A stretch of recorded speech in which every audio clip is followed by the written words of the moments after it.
Saudara-saudari serta anak-anak yang kami kasih dalam Tuhan Yesus Kristus. Selamat bertemu kembali melalui audio keempat menuju 40 tahun Vision Athena yang akan kita peringati pada tanggal 31 Januari tahun 2025 yang akan datang. Audio keempat menuju 40 tahun Vision Athena. Judulnya adalah Gereja Menggantikan Israel yang dikenal dengan sebutan teologi penggantian. Ajaran gereja bahwa gereja telah menggantikan Israel dalam rencana keselamatan Tuhan Elohim adalah ajaran yang tidak beralaskan firman Tuhan, tapi berasal dari hikmat dan pikiran manusia sendiri. Menurut doktrin ini, Israel telah ditolak sebagai umat pilihan Tuhan karena bangsa Israel yang Yahudi telah menolak dan menyalibkan Sang Mesias Yesus Kristus. Dan mereka telah menolak keselamatannya yang diberitakan oleh para rasul dan murid-murid dari Tuhan Yesus. Menurut mereka, karena bangsa Israel dan Yahudi telah menolak Tuhan Yesus Kristus, maka Tuhan telah menarik tangannya dari bangsa itu sehingga bangsa Israel dan Yahudi tidak lagi dipilih oleh Tuhan Elohim dari umat pilihannya di bumi. Menurut ajaran palsu itu, gereja dari Tuhan Yesus di bumi telah menggantikan tempat Israel di hadapan Tuhan. Bukan lagi bangsa Israel, tapi kini gerejalah yang sekarang menjadi saluran keselamatan dan berkat dari Tuhan Elohim pada seluruh umat manusia di bumi. Menurut mereka, tidak ada lagi rencana keselamatan khusus bagi umat Israel, maupun bagi tanah perjanjian Israel, yang telah diberikan oleh Tuhan dengan sumpahnya kepada Abraham, yang dapat kita baca dalam Kejadian 12 ayat 7, 13 ayat 15, 15 ayat 7, dan 18 ayat 21. Penganut ajaran modern dari doktrin itu memiliki pandangan bahwa di dalam Kristus tidak ada lagi orang Yahudi atau bukan Yahudi. Perbedaan itu sudah hilang dalam Tuhan Yesus Kristus. Argumen lainnya adalah bahwa janji-janji perjanjian lama termasuk tanah Kanaan sebagai tanah perjanjian yang diberikan oleh Tuhan kepada Abraham, bahwa setelah kedatangan Tuhan Yesus 2000 tahun yang lalu di bumi, janji-janji itu tidak lagi berlaku secara khusus bagi Israel dan bangsa Yahudi. Menurut mereka, tanah perjanjian Israel telah memiliki arti universal. Artinya tanah Israel adalah bagi orang Yahudi dan non-Yahudi. Lihat betapa sesatnya ajaran mereka itu. Sayangnya, para penganut ajaran itu tidak mengakui manfaat dari perjanjian lama bagi Israel. Mengingat bukti-bukti Alkitab dalam perjanjian baru dan perjanjian lama, ajaran gereja menggantikan Israel tidak dapat dipertahankan karena sangat bertentangan dengan kebenaran firman Tuhan di dalam Alkitab. Menurut ajaran itu, Tuhan telah singkirkan Israel. Dan Tuhan kini bekerja di dalam dan melalui gereja Kristus di bumi. Tuhan selamanya telah menolak bangsa Israel sebagai umat pilihannya menurut ajaran mereka. Menurut ajaran itu, sudah kematian Kristus di kayu salib dan kebangkitannya dan kenaikan ke surga dan kedatangan Roh Kudus sebagai pengganti Kristus di bumi, semua janji Tuhan bagi Israel telah dialihkan oleh Tuhan kepada gereja. Gereja adalah pemilik sah dari semua janji Tuhan dalam Alkitab, baik dalam perjanjian lama dan perjanjian baru. Dalam Kisah Para Rasul pasal 1 ayat 6, kita membaca bahwa murid-murid Yesus yang berkumpul di Bukit Zaitun bertanya kepada Tuhan Yesus, "Tuhan, maukah Engkau pada masa ini memulihkan kerajaan bagi Israel?" Kita baca itu dalam Kisah Para Rasul pasal 1 ayat 7. Tapi Tuhan Yesus berkata kepada mereka, "Engkau tidak perlu mengetahui masa dan waktu yang ditetapkan oleh Bapa sendiri menurut kuasanya. Rasul Paulus menulis tentang rencana keselamatan dari Tuhan bagi Israel. Rasul Paulus menulis dalam surat Roma pasal 11 ayat 25 sampai 33 yang berkata demikian, sebab saudara-saudara, supaya kamu jangan menganggap dirimu pandai, aku mau agar kamu mengetahui rahasia ini. Sebagian dari Israel telah menjadi tegar sampai jumlah yang penuh dari bangsa-bangsa lain telah masuk. Dengan jalan demikian, seluruh Israel akan diselamatkan seperti ada tertulis, dari Sion akan datang penebus. Ia akan menyingkirkan segala kefasikan daripada Yakub. Dan inilah perjanjianku dengan mereka apabila aku menghapuskan dosa mereka. Mengenai Injil, mereka adalah seteru Elohim oleh karena kamu. Tetapi mengenai pilihan, mereka adalah kekasih Elohim oleh karena nenek moyangnya. Sebab Elohim tidak menyesali kasih karunia dan panggilannya. Sebab sama seperti kamu dahulu tidak taat kepada Elohim, tapi sekarang beroleh kemurahan oleh ketidaktaatan mereka. Demikian juga mereka sekarang tidak taat. Oleh kemurahan yang telah kamu peroleh, mereka juga akan beroleh kemurahan. Sebab Elohim telah mengurung semua orang dalam ketidaktaatan, supaya ia dapat menunjukkan kemurahannya atas mereka semua. Oh, alangkah dalamnya kekayaan, hikmah dan pengetahuan Elohim. Sungguh tak terselidiki keputusan-keputusannya, dan sungguh tak terselami jalan-jalannya. Lalu bagaimanakah jawaban dari para teolog Kristen itu tentang simbol 12 kali 12.000 orang yang dimeteraikan dari 12 suku Israel, kecuali suku Dan yang tertulis dalam kitab Wahyu pasal 7 ayat 4. Silakan saudara menjawab sendiri.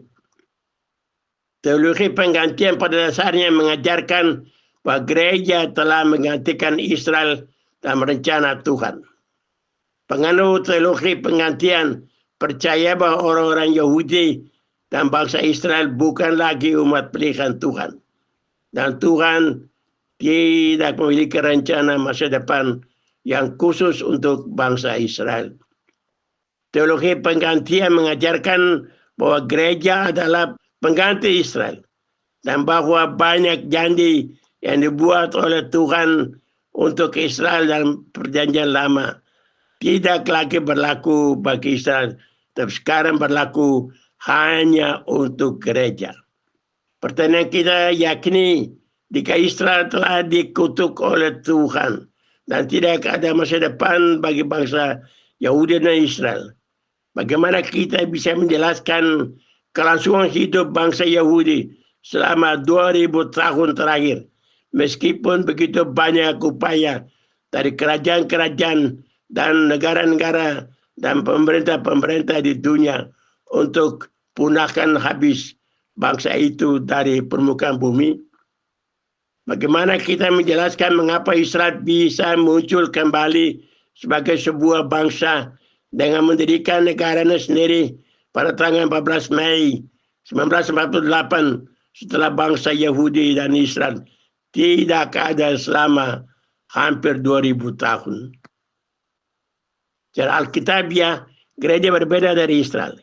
Kitab suci mengajarkan bahwa gereja adalah ciptaan yang sama sekali baru, yang muncul pada hari Pentakosta, Pesta Shavuot di Yerusalem pada tahun 33 Masehi.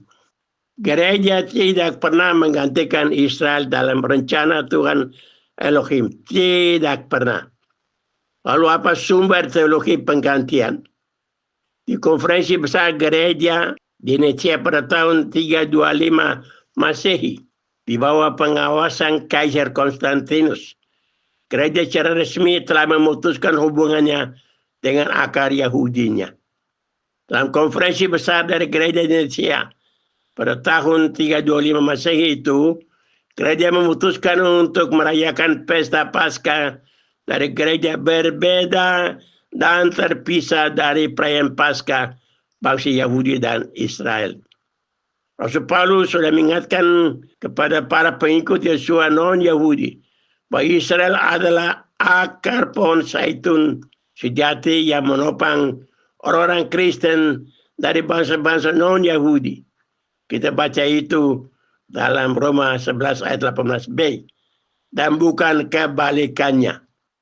Para bapak-bapak gereja berusaha menciptakan tembok pemisah yang baru antara orang Yahudi dan bangsa Israel dari orang-orang Kristen.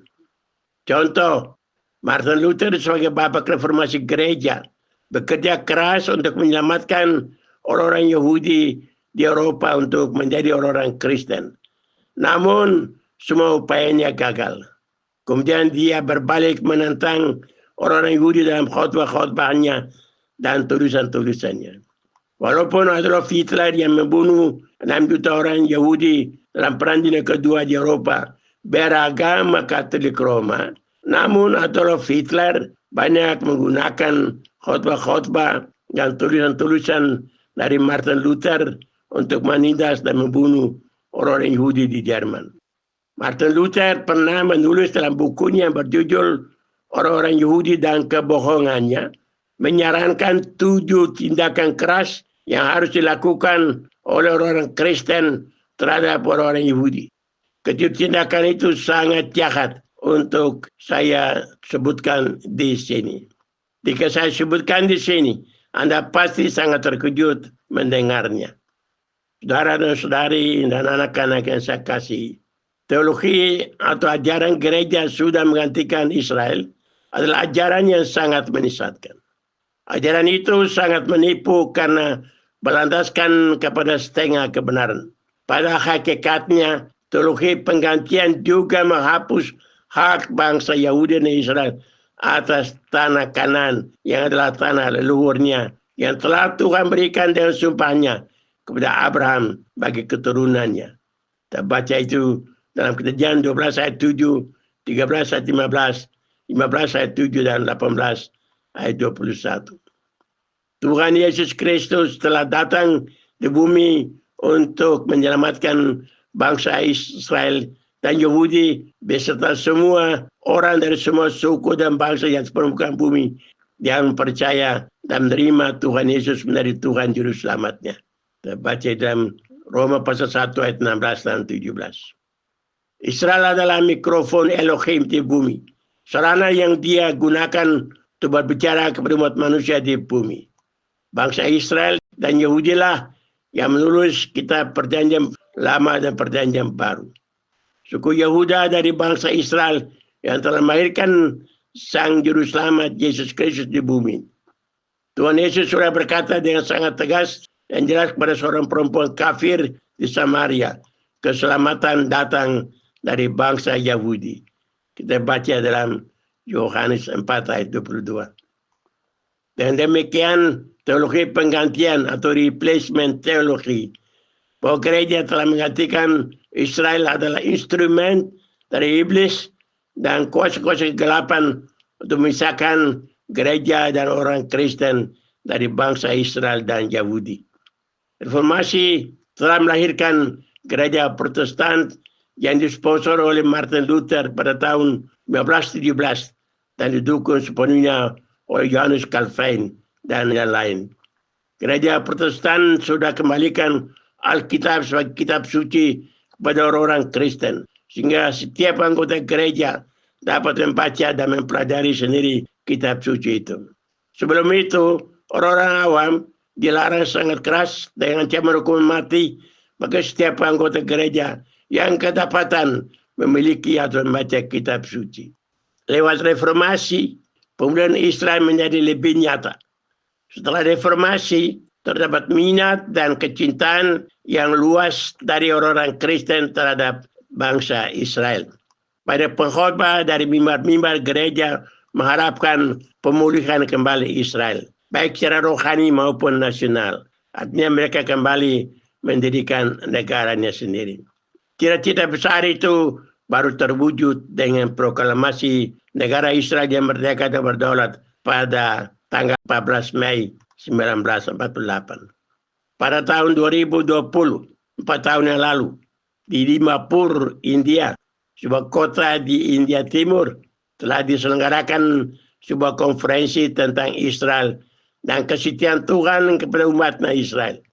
Lebih dari 180 pendeta menghadiri konferensi tersebut. Setelah itu, banyak pendeta yang merasa sangat malu dan mereka memohon ampun kepada Tuhan di sorga. Karena selama ini mereka menganggap Israel telah ditolak oleh Tuhan. Mereka berdoa mohon pengampunan untuk dosanya terhadap bangsa Israel dan mohon bimbingan Roh Kudus pada mereka dan membaca Alkitab dengan lebih teliti lagi. Para pendeta di Nagaland, yaitu di India, merasakannya sebagai sebuah pengalaman yang luar biasa melalui wahyu dalam imannya untuk menemukan rencana Tuhan dalam firman-Nya bagi Israel. Dr. Jan van Barneveld, seorang Belanda yang sangat pro-Israel, telah membantah ajaran-ajaran Kristen yang sangat menyesatkan, yang mengatakan bahwa gereja telah menggantikan Israel. Selama berabad-abad, umat Yahudi telah menderita karena ajaran-ajaran yang sangat menyesatkan dari gereja dan orang Kristen. Penghinaan dan penganiayaan dan pembunuhan dengan semua akibatnya terhadap bangsa Yahudi dan Israel dari halaman hitam dalam sejarah hubungan antara gereja dan orang-orang Kristen terhadap bangsa Yahudi dan Israel. Gereja sendiri juga telah dirusak oleh khotbah-khotbah dan praktek-praktek ajaran palsu dari teologi gereja sebagai pengganti Israel. Alkitab sangat jelas memperingatkan kepada kita agar kita tidak menyentuh bangsa Israel Yahudi sebagai biji mata Tuhan. Ulangan 32 ayat 10. Rasul Paulus mengingatkan kepada orang-orang Kristen supaya mereka tidak berlaku sombong terhadap orang-orang Yahudi dan bangsa Israel. Alkitab mengatakan bahwa jika kita tidak memperhatikan pekerjaan Tuhan, maka akan datang jawaban dari Tuhan. Tuhan akan memperhitungkannya dan tidak menunda-nunda lagi. Sedikit keterangan dari saya cukup kenal Dr. Jan van Barneveld di Belanda. Beliau sudah pernah sampai 3 kali meminta kepada saya untuk menerjemahkan buku-bukunya ke dalam bahasa Indonesia. Tapi saya tidak melakukannya karena buku-bukunya tentang Israel terlalu banyak menulis tentang politik di Timur Tengah. Alasan kedua, jika buku-buku ini sudah saya terjemahkan, lalu siapa yang akan membiayai penerbitan buku yang diterjemahkan yang pasti akan menelan banyak biaya. Demikianlah sedikit informasi yang dapat kami sajikan di sini dan ajaran palsu dari gereja yang berkata gereja telah menggantikan tempat Israel di hadapan Tuhan. Sekarang kita melihat bahwa ajaran itu palsu yang harus kita menolak jauh-jauh dari kita. Kiranya Tuhan Yesus dan Elohim Bapa yang kekal di sorga selalu memberkati saudara-saudara dan saudari-saudari serta anak-anak dimanapun saja Anda berada. Shalom, shalom.